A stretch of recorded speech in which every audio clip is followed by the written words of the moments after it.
Hello and welcome to the Insights Podcast. I'm your host, Joe Parnett. Since 2006, I've been working in the realm of emotional fitness. Emotional fitness is about transforming our relationship with uncertainty so we're better prepared to handle the inevitable challenges and pressures and stresses that life brings. We get to explore in this podcast series what impacts our relationships, what inspires our actions, and what influences all of our decision making. We also gain clarity on what matters most, what matters least, and what brings us joy in this life. Join me on this journey from ambition to meaning as we explore deeply every nook and every cranny of emotional fitness.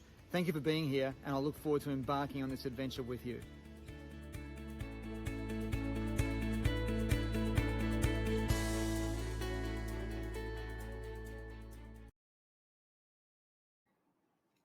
Hey everyone, welcome to episode 108 of Insights. Joe Parnett here, your host. Hopefully you're all doing very, very well. Just a quick note, quick housekeeping. If you can make sure you subscribe to this channel or press notifications or click notifications so that way you'll be notified when the latest episode of Insights has been released, and also being notified of any of our latest free public trainings that we run on Zoom reasonably regularly, once every few months. So, and these topics vary from the realm of emotional fitness coaching all the way through to behavioral profiling. So if these areas of human behavior and psychology intrigue you, then make sure you click that notification so you can get the notification when these trainings are available for you to be part of. All right, so today I'm going to talk about what I believe, based on my last 20 years of experience as a coach, consultant, trainer, facilitator, also just having been around for a little while, having been married now for nearly 30 years with a couple of with one pair of 17-year-old twin boys. Something I want to share with you that is what I would call the number one mindset block that gets in the way of any kind of progress or success, especially if you're starting something for the first time, or if you're in the early stages of a new skill set that you're building. Whether you're a coach, consultant, trainer, facilitator, leader who is starting their own business, or has hit a bit of a plateau in their business and is looking to expand and go even bigger or deeper, or take your skills to that next sort of planet. Whether it's being a parent for the first time, whether it's being married for the first time, whatever it is that is significant in your life, that you're embracing a new role in, this number one mindset block, not only am I going to share it with you, of course, in the next couple of minutes, but I've also got a solution or an explanation of it so we can navigate through it, because this is something that I've navigated through many times in my life that I think is an important conversation for us to have here. So let's hop in. Let's get into it. So what is the number one mindset blocker that stops coaches, consultants, trainers, leaders, parents, whatever roles that we're playing, to go to that next level or even to get started? And this mindset blocker, it's number one with a bullet, there's no doubt about it, and it'll become very obvious to you, and I'm sure you'll relate to it when I share it with you in a tick. And that is that this blocker often will be more responsible than anything else in terms of preventing a coach, consultant, trainer, or anyone else starting their own business or continuing on in their own business, or expanding, as I say, what their range of delivery methods are, or expanding their skill set, or even going deeper and deeper into how you help transform clients' belief systems and mindsets yourself. All right, so let's have a look at what it is. Do you know what it is? It's imposter syndrome. I'm sure you've all heard of this before, imposter syndrome, but do we know what it actually means? I know that you know what imposter means, but do we understand the psychology behind it? Do we understand the psychological landscape that this imposter syndrome sits on and dwells in or grows in? What does it actually mean? What's going on for us when this happens? Is it normal or is it not normal? Is this something that only happens to a few of us and everyone else is okay? Well, we know that this happens to everyone. We know that anytime you embrace a new role, a new experience, that we experience something very, very unique and very, very different. So let's have a look at what this actually is. First of all, something to understand about imposter syndrome is this: real imposters do not experience imposter syndrome. That's something to remember for always, because a fair dinkum, dinky-die, real, genuine imposter, someone who is intentionally lying and manipulating in order to get their way, or playing a role that they're not, in other words, faking their way through something with conscious volition and awareness, A genuine imposter does not experience imposter syndrome. They're experiencing something else. They're experiencing something that they are already familiar with, however you want to describe it, lying, deceitful, tactics, or whatever it might be. That's the first thing. Second thing is this. Separating ourselves now from genuine fair income imposters, the imposter syndrome as a psychological experience is something that we all experience when we are growing. Think about this. Do you and I experience imposter syndrome with areas of our life that we're familiar with? Do we experience imposter syndrome in areas that we've got a skill that's already established? Do we experience this syndrome in any other area of our life where we've got many reference points of experience that we can hang our hat on or rely on in order to navigate any challenges with that particular skill set? In other words, to give you a real life example, I still remember like it was literally just an hour ago where 17 years ago, when the birth of our sons, Sylv and I went from no kids to 2 kids in a heartbeat. Twin boys born 3 minutes apart, way back, and I still remember this, 12:46 p.m. in June of 2008, and 3 minutes later, at 12:49 p.m., our second son was born. We had the 2 boys, and we have 2 boys.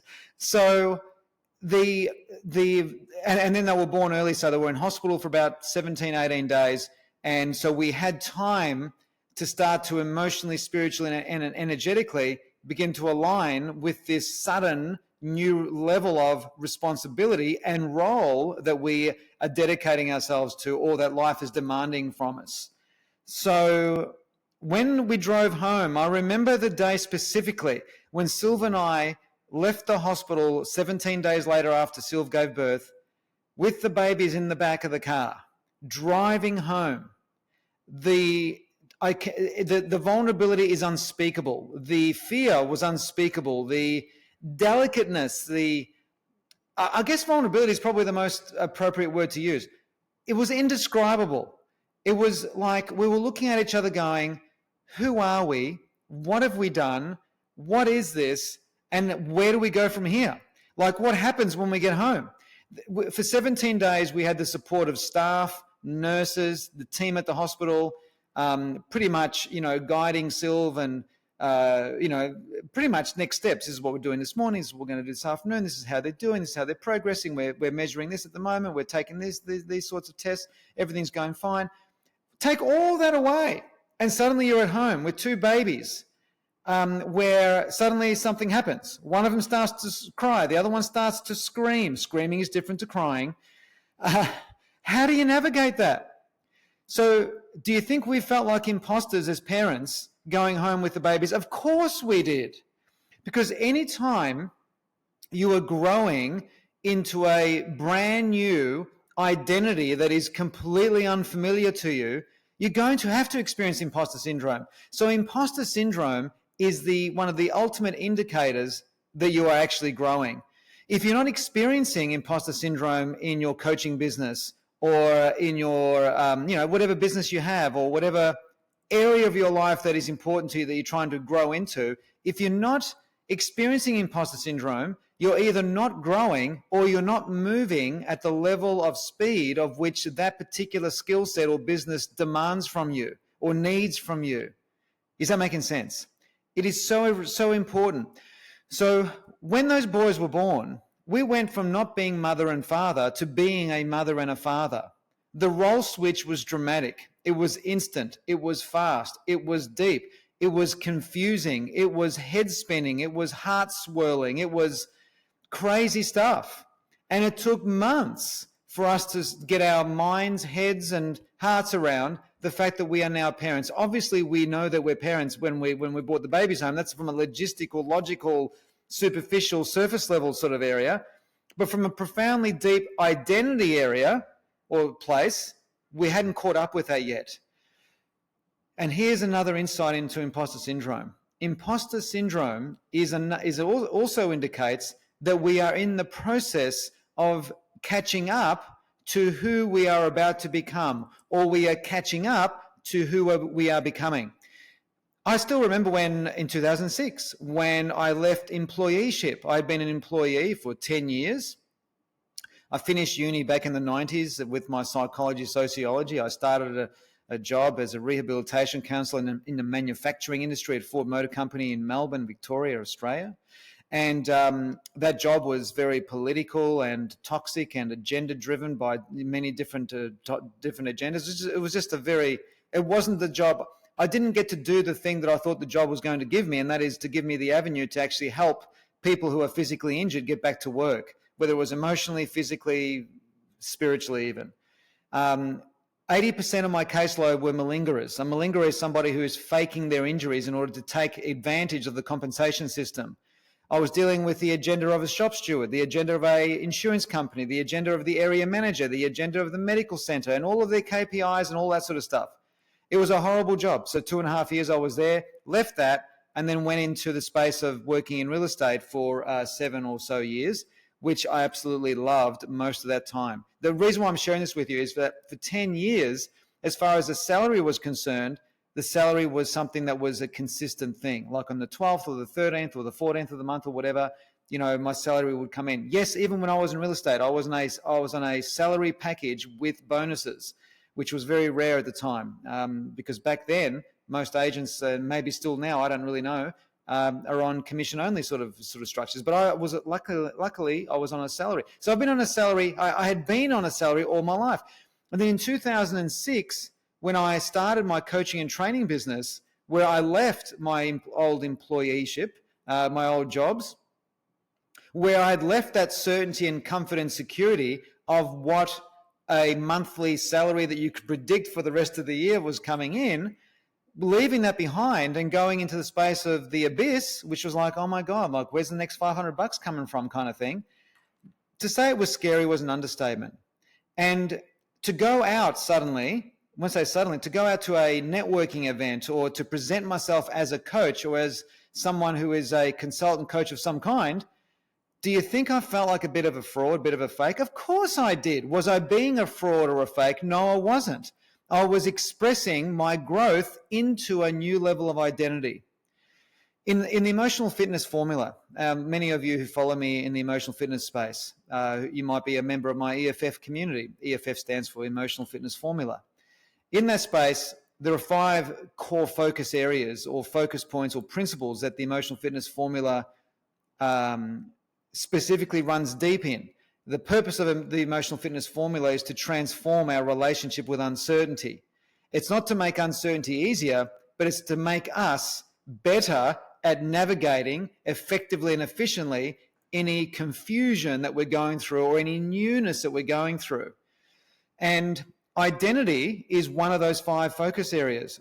And identity is the single most powerful force in the human condition. And the reason why this is true is because what we allow ourselves to be defined by, that's what our identity is. Our identity is what we allow ourselves to be defined by.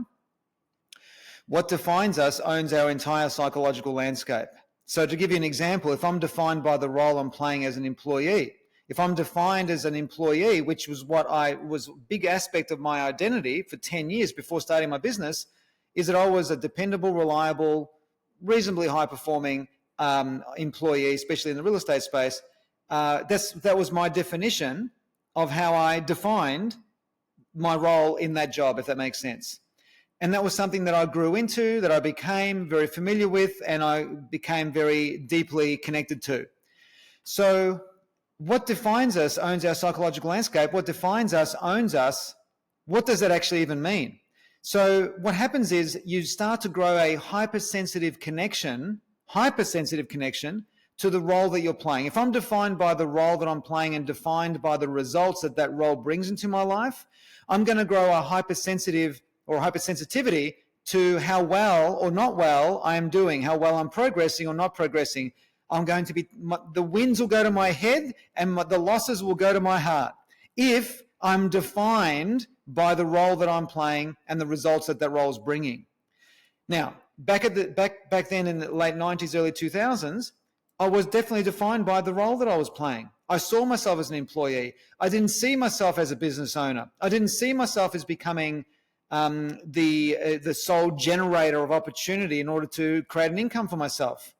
So going into that new role in 2006, being my new business back then, training and coaching business, It was natural and normal for me to feel the imposter syndrome because I was growing into an identity that hadn't even existed yet.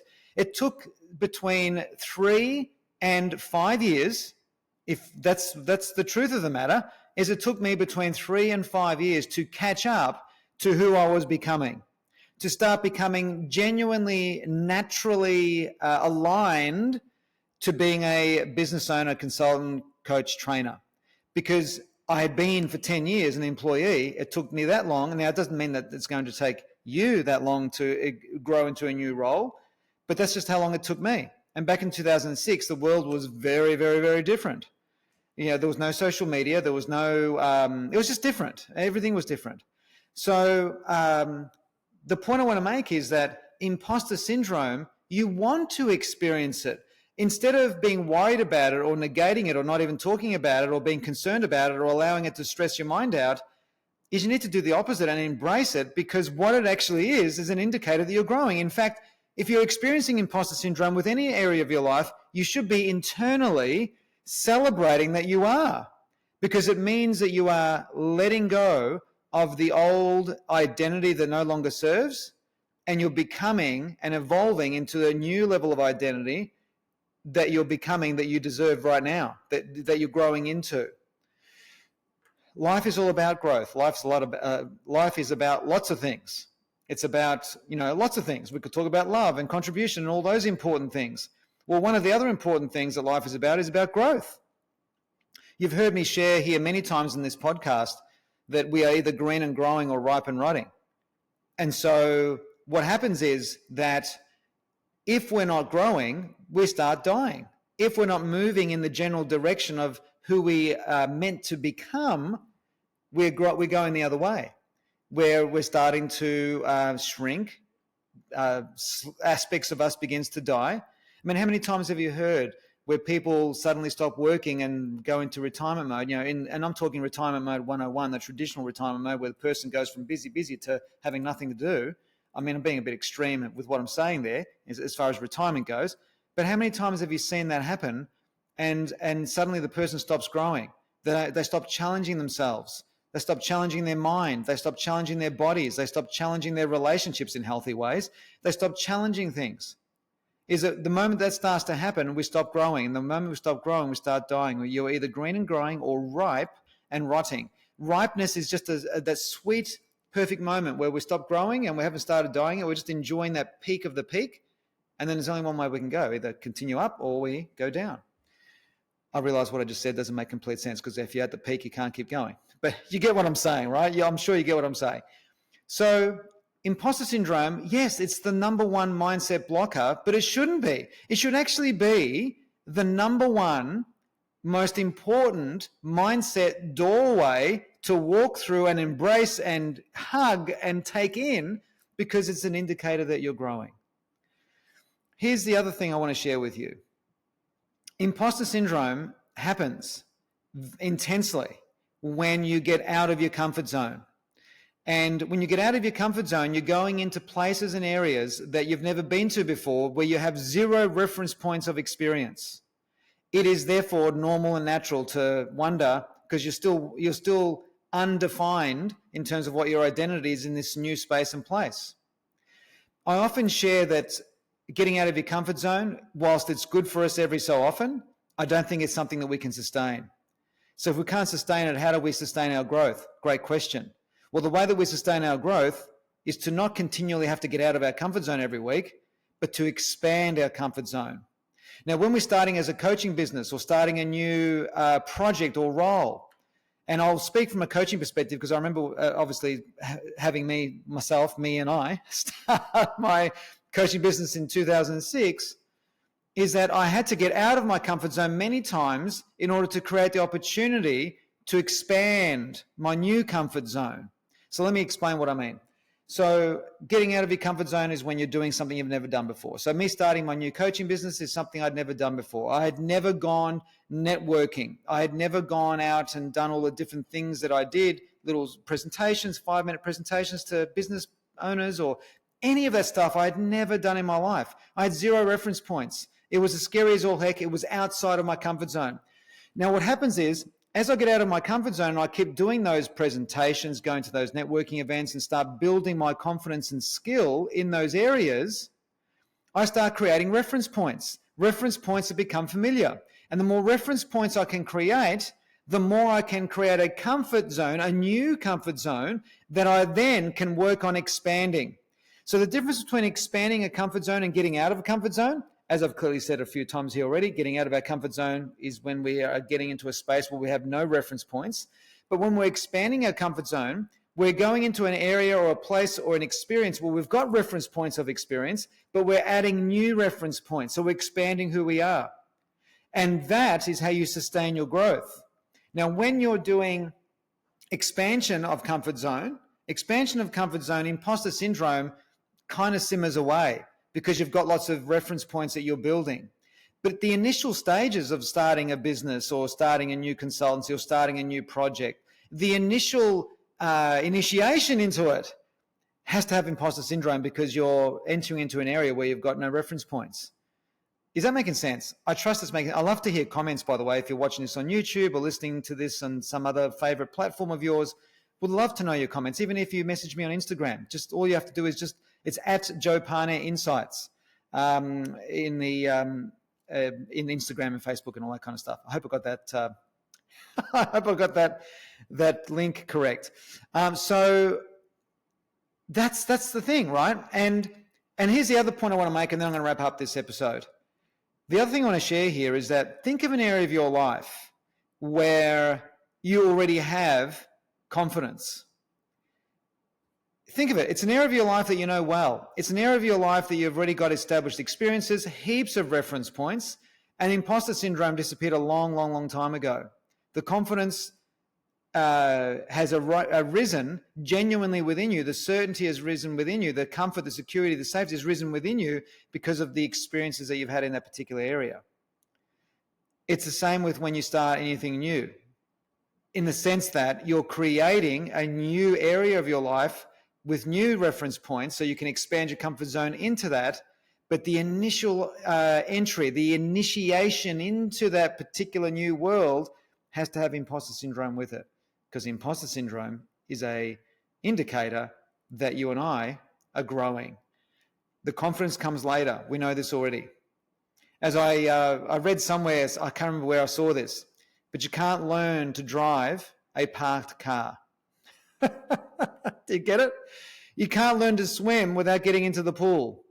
So if you're looking to kick off or start or expand or go next level with your coaching or training business or whatever it might be, whatever project is important to you right now, just know that the only way for it to happen is to get started, is to start driving, is to start swimming, is to start coaching.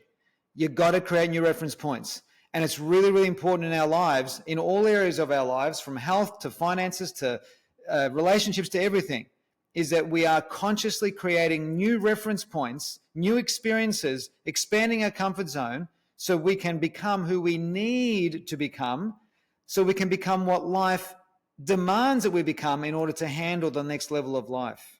I hope it's making sense. I'm going to wrap up now. So I hope there's something in there for you. And I really appreciate you tuning in. Remember to click notifications and to click subscribe if you haven't already, so that way you can receive automated notifications when the next episode of Insights comes out, and also the next notification when we've got our next free training in the realm of emotional fitness or behavioral profiling coming up online. And there are a couple coming up very soon. So thanks for tuning in. Really appreciate it. I hope you enjoyed this episode as much as I enjoyed delivering it for you. And thanks so much for being here. See you for episode 109. I hope you enjoyed episode 108. Bye for now. I trust you enjoyed this latest episode of the Insights podcast and received great value. Please remember to subscribe and share your reviews, and I'll see you again very soon.